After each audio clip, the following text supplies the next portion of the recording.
چنانچہ خالق کائنات خالق کل نے اپنی لا ریب و بیب کتاب دے وچ ارشاد فرمایا، الا ان اولیاء اللہ، خبردار ان بے شک اولیاء اللہ جڑے اللہ دے ولی ہن، لا خوف علیہم انہاں دے اتے کوئی خوف نہیں، ولا ہم یحزنون اور نہ ہی او غم زدہ ہن۔ معزز و محتشم سامعین، اس آیت کریمہ دے شروع دے اندر رب نے لفظ الا کو استعمال کیتا، جس دا معنی ہے خبردار، بندے کو تنبیہ کیتی ویندی پئی ہے کہ خبردار ایک عام ہستی دا ذکر نہیں بلکہ میرے ولیاں دا ذکر ہے۔ رب تعالیٰ فرمائندہ پیا ہے، قرآن مجید اٹھا کے دیکھو، رب تعالیٰ نے کتھائیں یا ایہا النبی فرمایا، کتھائیں یا ایہا الرسول فرمایا، کتھائیں یا ایہا الرسول فرمایا، لیکن رسول تے نبیاں دے نا تو پہلے لفظ الا نہیں استعمال کیتا، لیکن جس ٹائم اولیاء دی واری آئی نا وقت رب نے فرمایا الا ان اولیاء اللہ۔ رب تعالیٰ نے دنیا والا کو دسا چھوڑا کہ اے دنیا والو، میرے جرے انبیاء تے رسول ہن انہاں دی تا مقام تے شان ہی اعلیٰ ہے،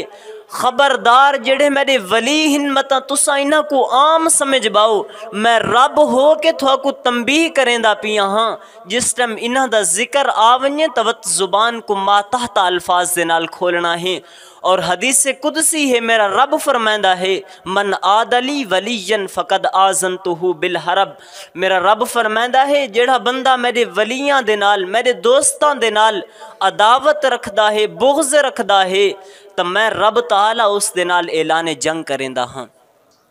اور سامعین زی وقار لفظ ولی اولیاء اس دا ایک معنی ہوندا ہے قریبی۔ میں تو ایک مثال چا دیواں کہ جس ٹائم کوئی بندہ فوت تھیندا ہے نا، کوئی پیر یا کوئی شیخ یا کوئی استاد یا کوئی عالم یا کوئی بندہ بھی اس دا جنازہ پڑھاون واسطے اگھاں آندا ہے نا مسلے دے اتے، تو وہ آدھا ہے کہ اس دے ولی کو سڈو، کہیں کو سڈو،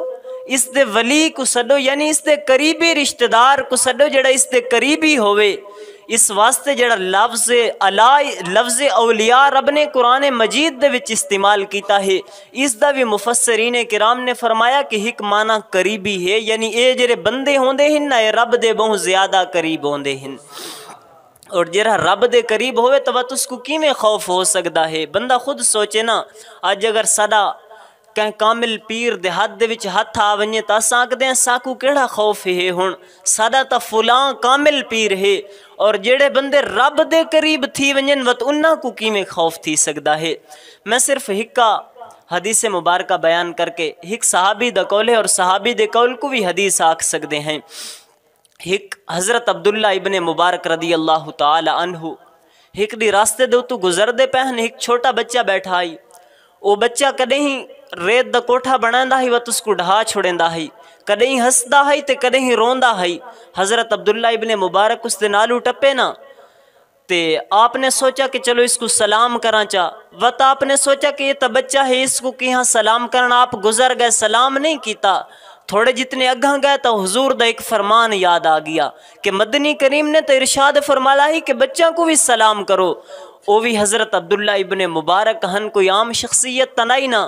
وہ واپس آ گئے، آ کے بچے کو سلام کیتا، السلام علیکم یا ایھا الطفل، کہ اے بچہ تیرے اتے سلام ہوئے۔ اس بچے نے آکھا وعلیکم السلام یا عبداللہ ابن مبارک، اے عبداللہ ابن مبارک تیرے اتے بھی سلام ہوئے۔ عبداللہ ابن مبارک بڑے حیران تھے کہ اس بچے کو میرا نام کیا دسا چھوڑا ہے، اور اس بچے کو پوچھا کہ اے بچہ تیکو میرا نام کیا دسا ہے، تو اس بچے نے بڑا پیارا جواب دیتا۔ اس نے آکھا جس ٹائم بندہ اللہ دے قریب تھی ویندا ہے، جس ٹائم بندہ رب دی ذات کو پہچان گندا ہے، وت اس بندے کو رب تعالیٰ کوئی شے مخفی پوشیدہ نہیں رکھدا، وت رب تعالیٰ اس بندے کو ہر شے دا علم عطا کر چھڑیندا ہے۔ حضرت عبداللہ ابن مبارک دے دل دے اندر سوال گزرا کہ بچہ جڑا ہے عارف باللہ ہے، چلو اس کو کچھ سوال ہی کر گننا ہاں۔ عبداللہ ابن مبارک نے پوچھا کہ اے بچہ تو ریت دا کوٹھا بنانا ہے، مٹی دا کوٹھا بنانا ہے، وت اس کو ڈھا چھڑینا ہے، یہ کیوں بنانا بیٹھا ہے، اس دے اندر کیا راز ہے؟ اس نے آکھا کہ عبداللہ ابن مبارک میں رب دی وحدانیت دے اتے دلیل دینا بیٹھا ہاں کہ رب تعالیٰ جو کر چھوڑے اس کو کوئی پوچھ نہیں سکدا، عبداللہ ابن مبارک بڑے حیران تھے، بڑیندا ریت دا کوٹھا ہے اور آکھدا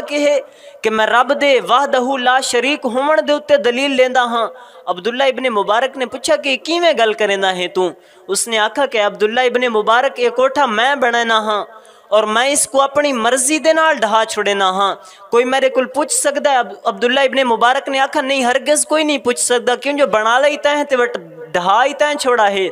تو اس نے آکھا ایویں آنگو رب تعالی وحدہ لا شریک ہے، اس دا کوئی شریک نہیں، اس نے ایک دفعہ کائنات کو بنا چھوڑا اور جس ٹائم وقت اس دی مرضی آوے وہ کائنات کو ولا ڈھا چھوڑے سی۔ تو سامعین زی وقار اس نے آکھا میں رب دے وحدہ لا شریک ہون دے اتے دلیل لیندا بیٹھا ہاں۔ عبداللہ ابن مبارک نے آکھا تو کدیں ہسدا ہے کدیں روندا ہے، اس دے اندر کیا راز ہے؟ تو اس نے آکھا کہ جس ٹائم میں روندا ہاں نا تو میں کو وعدہ یاد آویندا ہے۔ کیڑا وعدہ؟ جڑا عالم ارواح دے اندر میں اپنے رب دے نال کیتا ہے، جس ٹائم رب نے فرمایا نا الستو بربکم،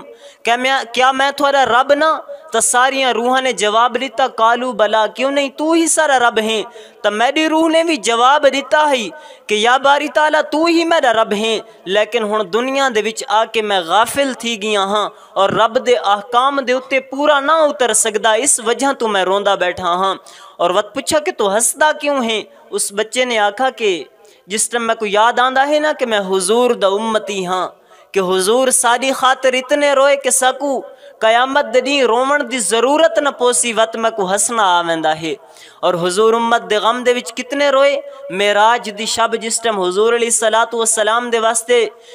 سدرہ دا مکین جبرائیل امی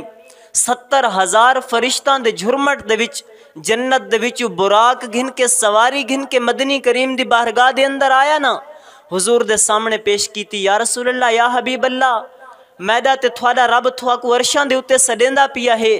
تو حضور علیہ السلام بھی بڑے خوش ہن، کیونکہ سارے دے سارے فرشتے صف بستاں کھڑے ہن حضور دے استقبال واسطے، انبیاء بھی انتظار کریں دے پہ ہن اور رب تعالیٰ بھی انتظار کریں دا پیا ہے کہ میں اپنے حبیب دے نال گلاں کرنیاں ہن۔ اور حضور علیہ السلام جس ٹائم سواری دے تے سوار تھی من لگے نا، قدم چایا تے روک گدا اور حضور دی اکھاں دے وچوں آنسو آمن لگے، بے شمار آنسو آمن لگے، حضور رومن لگے۔ جبرائیل نے عرض کیتی یا رسول اللہ یا حبیب اللہ، کیا میری محبت دے وچ میری خدمت دے وچ کوئی کمی آ گئی ہے؟ حضور نے فرمایا نہیں جبرائیل، تیری خدمت دے وچ بھی کوئی کمی نہیں آئی، تیری محبت دے وچ بھی کمی نہیں آئی، لیکن معاملہ یہ ہے کہ میں کو اپنی گناہگار امت پہ یاد آندی ہے۔ حضور نے فرمایا جبرائیل میری امت جڑی ہے بڑی گناہگار ہے، میری امت نے قیامت دے دن پل صراط دے اتو گزرنا ہے اور بڑا ہی مشکل مقام ہے، اور میری امت دے مونڈاں دے اتے گناہاں دا بوجھ بھی ہو سی اور وال تو بھی بریک اور تلوار تو تیز، اس پل صراط دے تو کیویں گزر سی؟ حضور امت دے غم دے وچ روندے پہن، اور شاعر نے نقشہ کھینچا کہ امت دے غم چ روندا ہے معراج دا اراہی، اللہ نے جیندی خاطر کائنات کل بنائی، اور یا ربی حبلی امتی دیاں دیندا بیٹھے صداواں، امت میری کو بخشیں منگدا ہے اے دعاواں، رو رو کے میرے آقا کرتا بیٹھے پسائی، امت دے غم چ روندا ہے معراج دا اراہی۔ سامعین زی وقار وقت رب تعالیٰ نے جبرائیل کو فرمایا کہ جبرائیل میرے سونے حبیب کو فرما چا میں تو کو امت دے معاملے دے وچ راضی کرے ساں تو سم پریشان نہ تھی وہ۔ تو سامعین زی وقار جس ٹائم حضرت عبداللہ ابن مبارک نے پوچھا نا تو ہسدا کیویں، تو اس نے یہ جواب دیتا کہ حضور علیہ السلام امت دے غم دے وچ اتنے روئے ہن کہ ہن میں کو رومن دی ضرورت نہیں، میں سوچینا ہاں میں حضور دا امتی ہاں، خود بخود میرے لباں دے اتے مسکراہٹ آویندی ہے کہ حضور دے صدقے دے نال رب تعالیٰ میری بھی بخشش فرما چھڑے سی۔ اور آخری گل حضرت عبداللہ ابن مبارک دے ذہن دے اندر ایک بہوں عرصے تو سوال ہے جڑا جواب ملدا نہیں پیا کہندے کل۔ حضرت عبداللہ ابن مبارک نے آکھا کہ اچھا موقع ہے چلو اس سوال دا جواب بھی پوچھ گنا شاید مل ونجے اج۔ حضرت عبداللہ ابن مبارک نے فرمایا بچہ یہ گل دسا کہ نفس تے عقل دے وچ کیڑا فرق ہے؟ اس نے آکھا کہ بڑی سوکھی گل ہے عبداللہ ابن مبارک، جس ٹائم تو سوچا ہے نا کہ میں اس بچے کو سلام کراں تے تیرے نفس نے تے کو آکھا چھوڑ اے تا بچہ ہے کیہاں سلام کرنا، اور سلام کیتے بغیر تو گزر گیا ہیں، اے تیرا نفس ہائی، اور تھوڑا تو اگاں گیا ہے نا تو کو حضور دا فرمان یاد آلا ہے تے عقل دے نال سوچا ہے کہ نہیں؟ مدنی کریم تو فرمالا ہے کہ بچوں کو بھی سلام کرو تے ولا تو واپس وال آنا ہے، اے تیرا عقل ہے جڑا تے کو واپس گھنالا ہے۔ اس واسطے جس ٹائم بندہ رب تعالیٰ دے ولیاں دے قریب تھی ویندا ہے اور ولی نگاہ کر چھوڑن توت بندے دا بیڑا پار تھی ویندا ہے۔ نگاہ ولی میں وہ تاثیر دیکھی، بدلتی ہزاروں کی تقدیر دیکھی۔